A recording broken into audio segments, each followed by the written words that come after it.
This whole thing bamboozled me.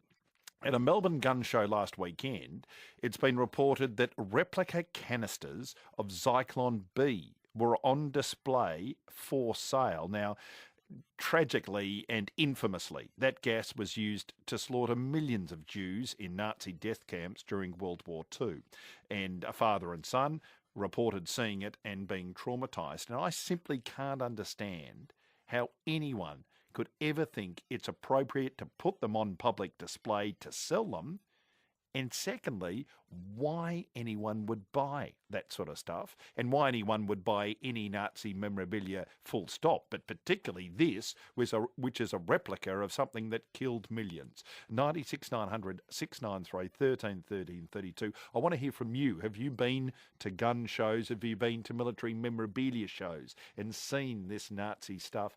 How popular is it? It's just absolutely shocking to me. On the line is Dr. Dvir Abramovich. He is from the Anti-Defamation Commission. He is the chairman there. Doctor, thanks for your time. Good afternoon, Nick. Thank you for the opportunity, and please call me Dvir. Okay. Well, I just wanted to know, when you first heard about this, you saw the photo of this replica canister of the gas. What was your reaction? You know, like you, Nick, I've been wearing long pants for a long time, and I've seen some revolting and ugly things, especially in the field that I am. But this really shocked me to the core, and I think it would have shocked the conscience of every Australian. To think that somebody was producing them and then felt it appropriate to turning a profit from these evil instruments. And as you said, Zyklon B was used by the Nazis in the death camps to kill millions of people, not just Jews. We have to remember that this dark obsession in Nazi memorabilia is also a very lucrative one. And we've seen over the last 5 to 10 years a huge upswing and a kind of a flood of Nazi memorabilia and paraphernalia being hawked for sale to the highest bidder. It's a global and it's a multi-billion-dollar industry. The figures, I think, are that there's about $37 billion worth of Nazi relics which are missing around the world. And also here in our nation, there are auction houses, they're being sold on the internet. So this is just the tip of the iceberg. And what is the motive of people, and maybe callers can help us with this as well, what is the motive of people who want, I mean, the Zyklon B is an excessive example, and I don't think there's any argument whatsoever that there is any redeeming factor in that as a piece of memorabilia. But what is the motive for most people trying to get Nazi memorabilia, like belt buckles and flags, that sort of stuff? Yeah, I mean, there seems to be this kind of increasing desperation, there's a kind of a race to get hold of mementos of this darkest chapter of the 20th century. And by the way, you mentioned, all different items. A few years ago, we had Gestapo leader Hermann Göring's yacht fetched, nearly $300,000, Hitler's binoculars, Nazi red wine with Hitler's image, even Hitler's socks. So it is confounding and puzzling why. We know, for instance, that neo-Nazis, that skinheads, Holocaust deniers, white supremacists, want to buy those items for their own sickening and warped rituals, but also kind of, in a sense, to legitimize their beliefs. But I think 3AW listeners know that this is blood money, that these materials have no place in Australia, and that they glorify the extermination of millions of people. And by the way, it's not just Jews. And can you imagine, if you're a Holocaust survivor, or if you're the child of Holocaust survivor who's lost grandparents or your family sisters, and you hear that these kinds of items are being sold in Melbourne or around the country, it's going to inflict grief and trample on the feelings of people who've suffered enough. So I think we all have to stand up and say this kind of repugnant trade has to be stopped.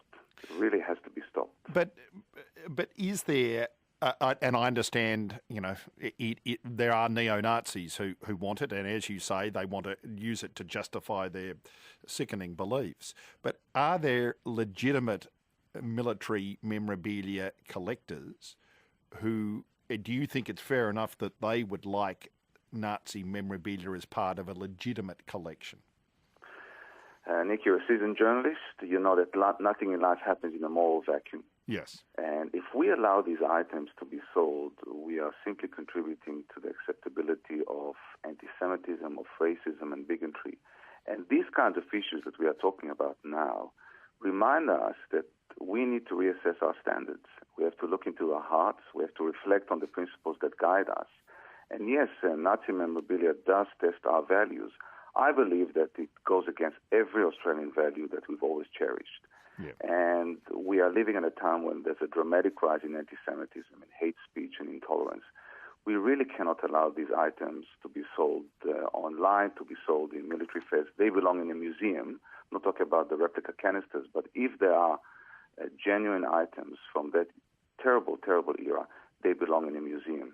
They don't belong in the houses or in the homes of people. And the reaction of the people, this was obviously brought to your attention, the reaction of the people that actually saw this, in particular this Zyklon B replica canister, what was that like when they saw it and they reported it to you? I know the father for a long time, and he was completely shocked, very distressed. The moment they saw those items being sold, they left. They couldn't bear to remain in the venue. And then, of course, they contacted us, and he said to me that he's still very distressed, very traumatized. He cannot believe that, in the state of Victoria, people are producing these kinds of items, but then offering for sale. And I know that the person who runs the fair says he didn't know. That, to me, is irresponsible. That, to me, is negligent. If you're going to be running a military fair, you better make sure that you walk to every stall and verify that nothing of this type is being sold. It just is beyond comprehension to me that someone could actually have the idea of producing these replicas in the first place and then thinking, I've got a good idea, I'll take them to a gun show and try and sell them. That mind I just don't understand. Well, we live in very disturbing times. We've got, over the last year, we've had 10% increase in anti-Semitism. Just a few months ago, we had flyers in Footscray being distributed, accusing Jews of creating ISIS and, poisoning Australians through vaccines and food, and describing Jews as evil, as the enemy of education. So the fan of flames are being fanned. We had, at the end of last year, a parent sent a letter to the principal of a school in Caulfield, charging that the Jews are taking over, and that's the reason that the school is no longer celebrating Christmas. We had Councillor Dick Gross from the Port Phillip Council. Someone left 30 pieces of silver on his desk. He's Jewish. So, Doctor, we do have to wrap it up, but just one final question. Why the increase? Is this because of an increase in very militant Islamic people as well, like ISIS? Is it the influence of ISIS, or is it far more widespread than that? Yeah, no. Well, I don't think we can ascribe it to one issue. I think that white supremacists, neo-Nazis, and right-wing extremists are feeling energized and emboldened. And they feel that they can go and spread and promote their toxic ideology. I think social media has also made it easy. Now every bigot has a megaphone through YouTube and Facebook and Twitter. Yeah. And they can do it instantaneously, anonymously, and inexpensively. We have a serious battle on our hands, and I call on all leaders, but also on the government, to take the necessary measures and actions to fight, because as Nazi hunter Simon Wiesenthal once said, it may start with the Jews, but it won't end with the Jews. Doctor, thank you very much indeed for your time. Dr. Dvir Abramovich from the Anti-Defamation Commission.